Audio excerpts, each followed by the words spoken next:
My dear students, we continue with our topic Love Across the Salt Desert.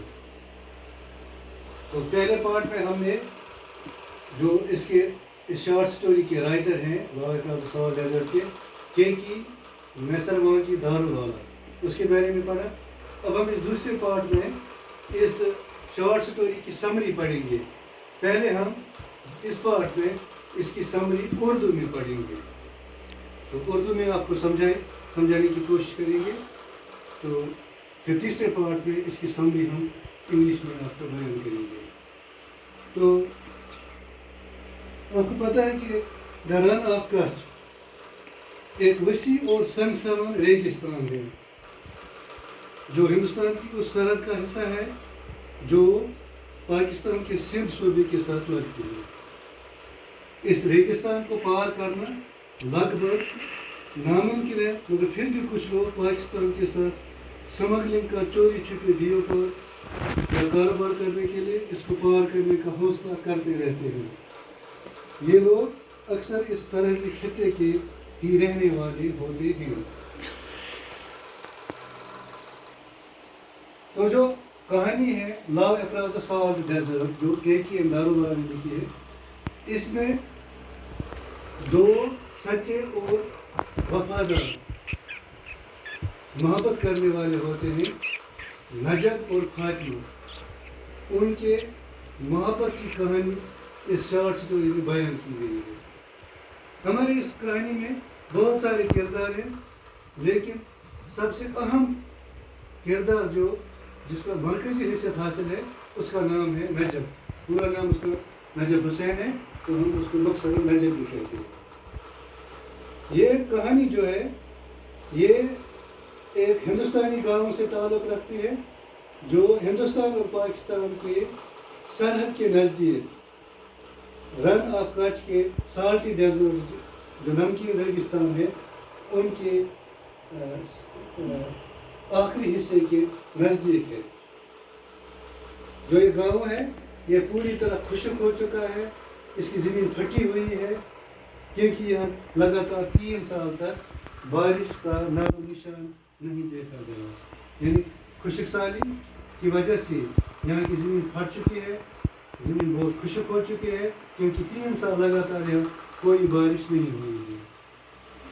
अक्सर इस गांव के लोग अपना रोज़गार चीज़ों को सरहद के आर पार स्मगल करके अपना गुजारा करते हैं. लेकिन सरहद पर उनको BSF जो हिंदुस्तान की बॉर्डर की रखवाली करते हैं, सरहद की रखवाली करते हैं, पाकिस्तान रेंजर जो पाकिस्तान के साइड में सरहद की रखवाली करते हैं, उनको उनसे चोरी छुपे जाके ये गुजारा इनको करना पड़ता है. और ये पाकिस्तान से भी वापस चीज़ें लाते हैं, यहाँ से जो चीज़ें लाते हैं उनके बदले में. नजब और उसका बाप जिसका नाम है आफ्ताब, ये दोनों भी स्मगलिंग करते हैं क्योंकि ये भी यहाँ से हिंदुस्तानी गांवों से चीज़ें पाकिस्तान भेज लेते हैं अपने साथ और वहाँ से मसाला एक पाकिस्तानी गांव से वापस लाते हैं. तो जो कहानी का इब्तिदा है जब हम देखते हैं कि नजब जो है वो एक बहुत ही शर्मीला नौजवान था, मगर जब उसके दिमाग में एक बार इश्क की आग भड़क उठती है तो वो काफ़ी हौसलामंद हो जाता है और अपनी महबूबा जो फातिमा है उसको हासिल करने के लिए किसी भी मुसीबत का सामना करने के लिए तैयार हो जाता है. सरहद पर तैनात भारतीय सिक्योरिटी फोर्सेस यानी BSF और पाकिस्तानी रेंजर्स की गोलियों की परवाह न करते हुए उसने आग की तरह दहकते हुए रेगिस्तान को पार किया और अपनी महबूबा फातिमा के गांव में पहुंच गए. फातिमा फौरन नजब के साथ भागने के लिए तैयार हो गई और फिर दोनों ये प्यार करने वाले रेगिस्तान की दुश्मनी का सामना करते हुए सरहद पर नजब के गांव में पहुंच जाते हैं. इस गांव में 3 सालों से बड़ी शिद्दत की खुश्क साली थी, मगर फातिमा के वहाँ पहुँचते ही घने बादल छा गए और जोरों से मूसलाधार बारिश हो गई. इस कहानी में सबसे मोहब्बत की और उसमें करम का जिक्र किया गया है. फातिमा पाकिस्तानी लड़की थी, वो सिंध में मसाले बेचने वाले काले शाह की बेटी थी। फातिमा नहायत ही खूबसूरत थी। उसको उसी गाँव के एक लड़के के साथ, जिसका नाम अपने ही गाँव के एक लड़के के साथ उसकी शादी करने पर मजबूर किया जा रहा था।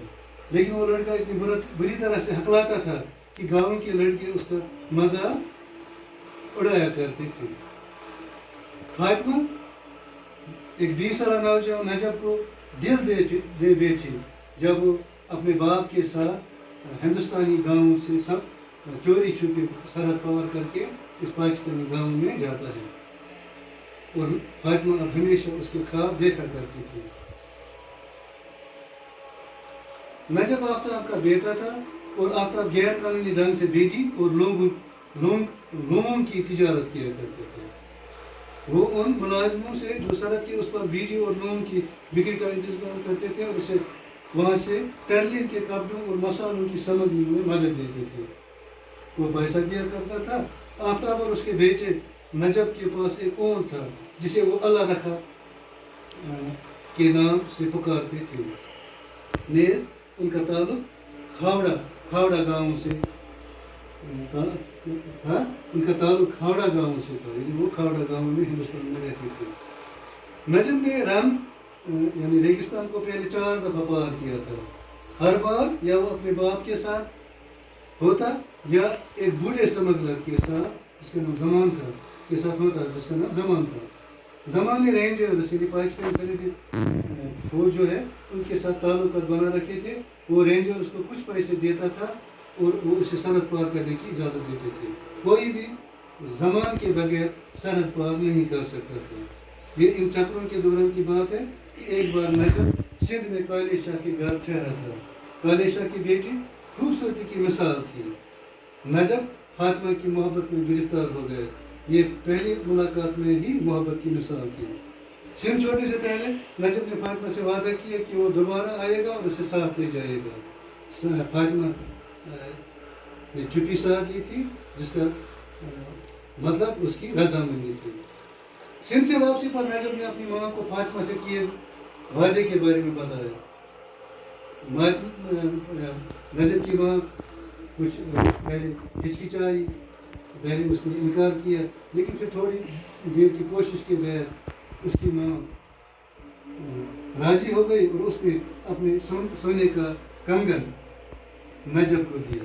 मोहब्बत से इश्तियाल में आकर एक रात वो अपने ऊँट अल्लाह रखा की पीठ पर बैठे अपने जोखम भरी अपने खतरनाक सफ़र पर चल दिया। अगले दिन तड़के ही ये जमान था जिसने आफ्ताब को उसके बेटे के बच निकलने की इत्तला दी। ज़ाहिर आफ्ताब परेशान था। अपने साथ उसका बेटा बीजू के पत्तों का थैला भी नहीं ले गया था। नजर पहले काला डूंगर जो काली पहाड़ी थी और कच्छ में सबसे ऊंची थी पर रुका। उसने पंचमे पीर के कदमों को जो पहाड़ी की चोटी पर थे अपनी अकीदत पेश की। फिर गिरजों को खाना खिलाया। गिदर नमदार हुए और खाना नमदार हों और खाना खा जाएं, ये एक अच्छे सुकून की बात होती है। तब वो अपनी सरहद के आखिरी सिरे पर आखिरी गांव गिरान में पहुंचा। अगले 3 रोज उसे कोई भी कच्चे मिट्टी के घर नजर नहीं आए। उसने दिन में ही रन को पार करने का फैसला किया, जो एक खतरनाक फैसला था, क्योंकि किसी बड़े ने ऐसा करने की अभी तक जरूरत नहीं की थी। बैनुल-अक़वामी सरहद पार करने के बाद नजब सरबेला गाँव में पहुंचा। पाकिस्तानी रेंजरों ने उसका पीछा किया, जबकि उसे अभी 10 मील मजीद चलना था। आधे घंटे बाद उसने रन में खुद को अकेला पाया।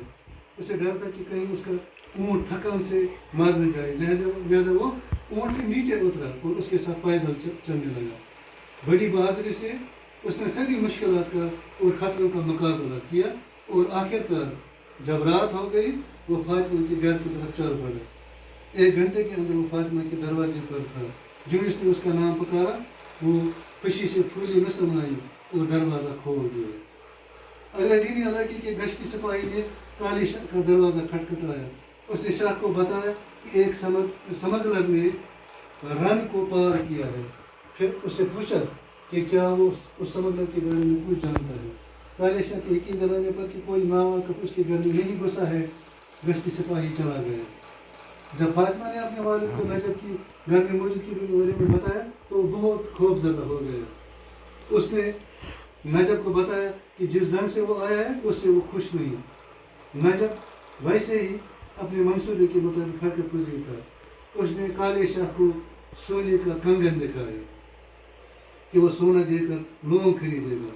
کالے شاہ نے لڑکے نجب کے لیے لونگ خریدنے میں 2 دن لگائے اور نجب شام کو مویشیوں کے چھپر میں سویا کرتا. دیر رات گئے اور فاطمہ کے کمرے میں جا گھستا. نجب نے فاطمہ سے پوچھا کہ کیا وہ رن پار کرنے میں اس کا ساتھ دے گی. ویسے اس نے چپی بنائی رکھی جس کا مطلب تھا کہ اس کے ساتھ جانے کی مرضی ہے. اگلی شام کو وہ انتظار کرتی رہی. جب اس کا باپ سو گیا اس کا باپ کھراٹے لینے لگا. وہ گھر سے باہر چلی گئی اور نجب سے جا ملی جو گاؤں کے باہر اپنے اونٹ کے ساتھ اس کا انتظار کر رہا تھا. اس نے اونٹ پر سواری کرتے ہوئے اسے ہانکا اور وہ سربیلا گاؤں پہنچ گئی. فاطمہ نے تھکان محسوس کی لہذا وہ سو گئی. جب وہ بیت دوپہر جاگی تو آسمان بادلوں سے گرا تھا. انہوں نے ساری رات اپنا سفر جاری رکھا. نجب کے والد پریشان تھے. وہ اپنی جستجو سے اپنے بیٹے کے پہنچنے کا انتظار کر رہے تھے. یہ سوچ کر کہ ان کا بیٹا آ گیا ہے انہوں نے 3 بار اس کا دروازہ کھولا لیکن یہ تیز ہوا تھی جو دروازے سے ٹکراتی رہی اور یہ بار بار ہوتا رہا. چوتھی بار اس نے جو ہی دروازہ کھولا اس نے اپنے اونٹ اللہ رکھا کو باہر کھڑے دیکھا. جب اس نے بیٹے سے پوچھا کہ وہ کیا لے کر آیا ہے نجب فاطمہ کو اندر لے آیا. جو ہی لڑکی اندر آئی بھاری بارش شروع ہو گئی. فاطمہ کے آنے سے خشک سالی کا 3 برس کا عرصہ ختم ہو گیا اور فاطمہ کی آمد گاؤں کے لیے بھی قسمت والی ثابت ہو گئی. تو یہ اس چیپٹر کی سمری تھی جو اردو میں ہم نے بیان کی. اس کے ساتھ ہی ہمارا آج کا لیکچر ختم ہوتا ہے. Thank you.